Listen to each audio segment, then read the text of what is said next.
they really thought that Trump was gonna be the pro-peace president, and now they're surprised to find that he is not what he has said that he is. They're surprised that he doesn't like to keep his promises. They are surprised that he likes to misrepresent himself. So we're gonna remind you of what Trump has said in the past so that we can show you who MAGA thought that they were voting for, even though, again, like they should have known. Let's watch.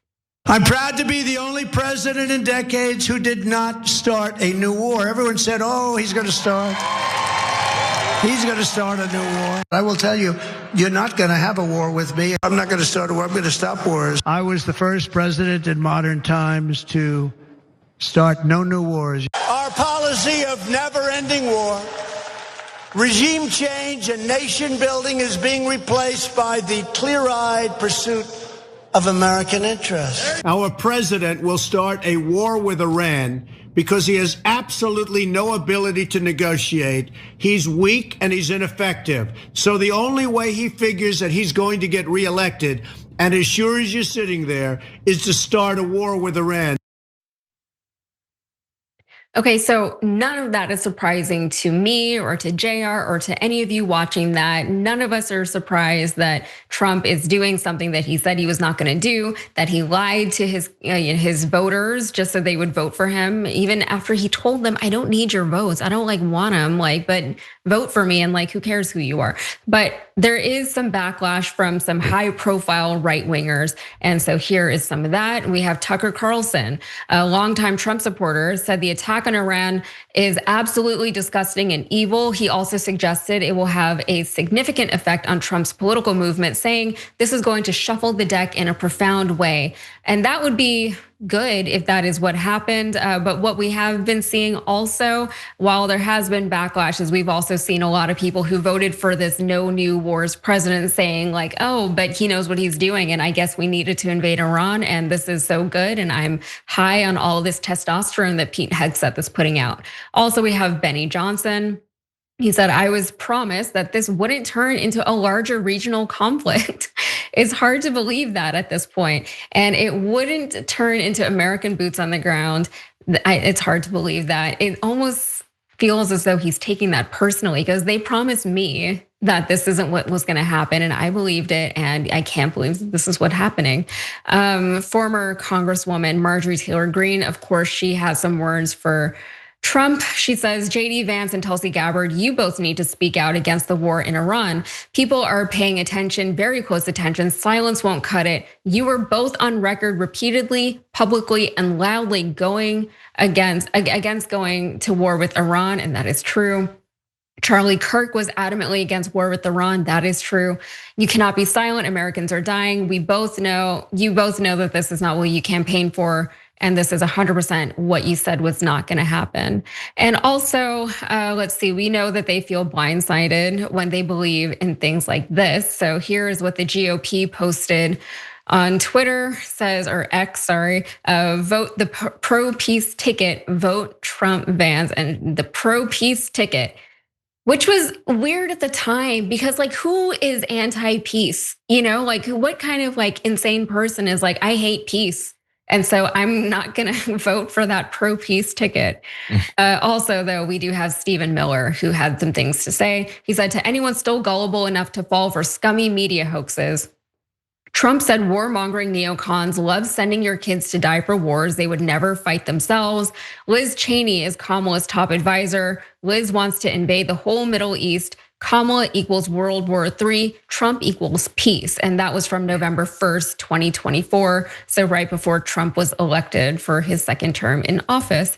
But Trump, he really shouldn't be worried too much, because if you turn on Fox News, it is basically a time machine back to the early 2000s with all of the war cheerleading. And it's very reminiscent and nostalgic in the worst way possible. Let's watch.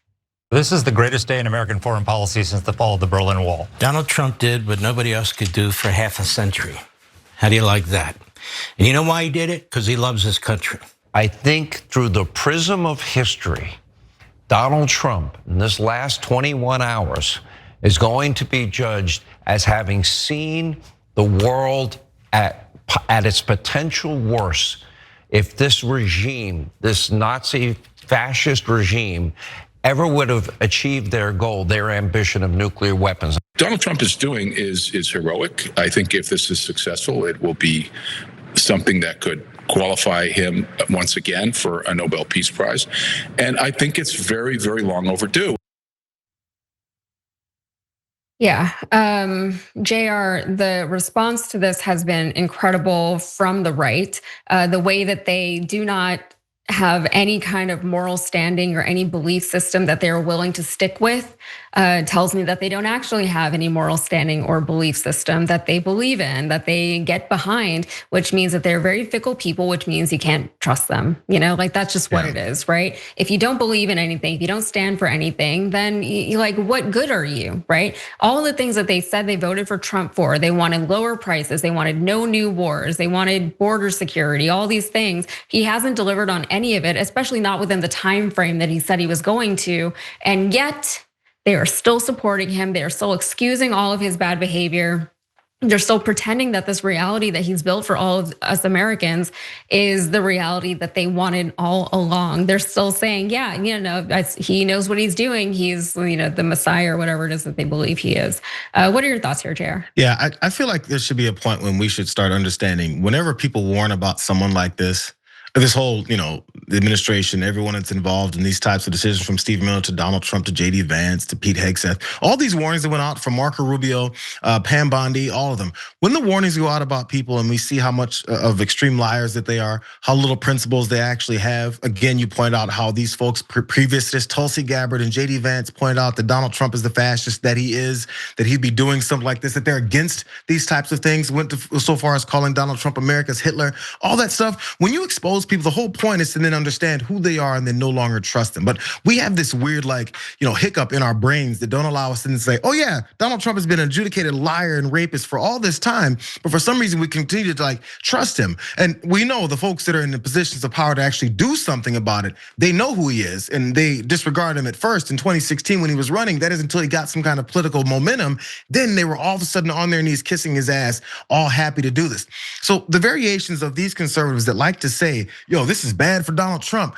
We understand, you have to understand, beforehand, they weren't saying that. Tucker Carlson can now say that Trump's political movement is now in danger. Who gives a damn if his political movement is in danger? His political movement is fascism. What part of fascism cares about what the American citizens care about what he's doing? His political movement is in danger from who? There has to be someone in some kind of position of power to do something about this fascist in the White House, and all of them aren't doing anything about it. What is it about people marching in the streets that's gonna make a fascist go, oh, I thought you guys were gonna be on board for the fascism. But now that you're in the streets against my fascism, I guess I'll stop with the fascism. The fascism is okay with that because then they're targeting people that are against them so they can eliminate more threats to their fascism. So when we've been talking about fascism, when this guy first got into office and everyone was talking about how it's not much of a fascist thing and how dare you're gonna turn people against us. What we now have got is murder, wars, a destroyed economy, a destroyed educational system, people on the streets murdering American citizens, sending folks off that are actually American citizens,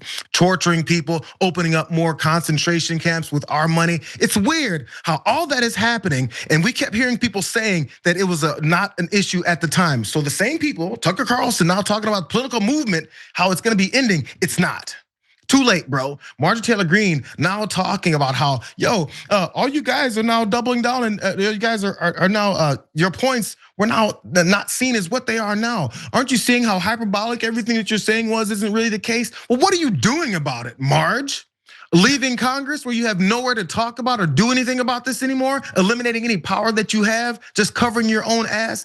I need all these people that we always knew who they were to understand that they're still the same people. They're just doing things to make themselves look better as they act like they have any kind of opposition to this. That includes the Chuck Schumers, that includes the Hakeem Jeffries. The leadership within both of these parties does this type of stuff, and we're supposed to continue to think there's any allies in this country that doesn't come from the people that should be in the streets right now. Yeah, absolutely. Yeah, and we really haven't heard as much opposition from the Democrats as I personally would have liked to have heard by now or seen by now. It's there, but it's not as loud as I really feel as though it should be. And Congress has been made wholly ineffectual at this point. This president just does whatever he wants. He controls the military, and he's already done it. He's already started this thing. And again, this isn't the first time, by the way, that we have bombed Iran since he's been president. This is the second time that he's done something like this. And also, I just want to remind people, because again, I feel like people keep forgetting, during his first term, he backed out of the Iran nuclear deal.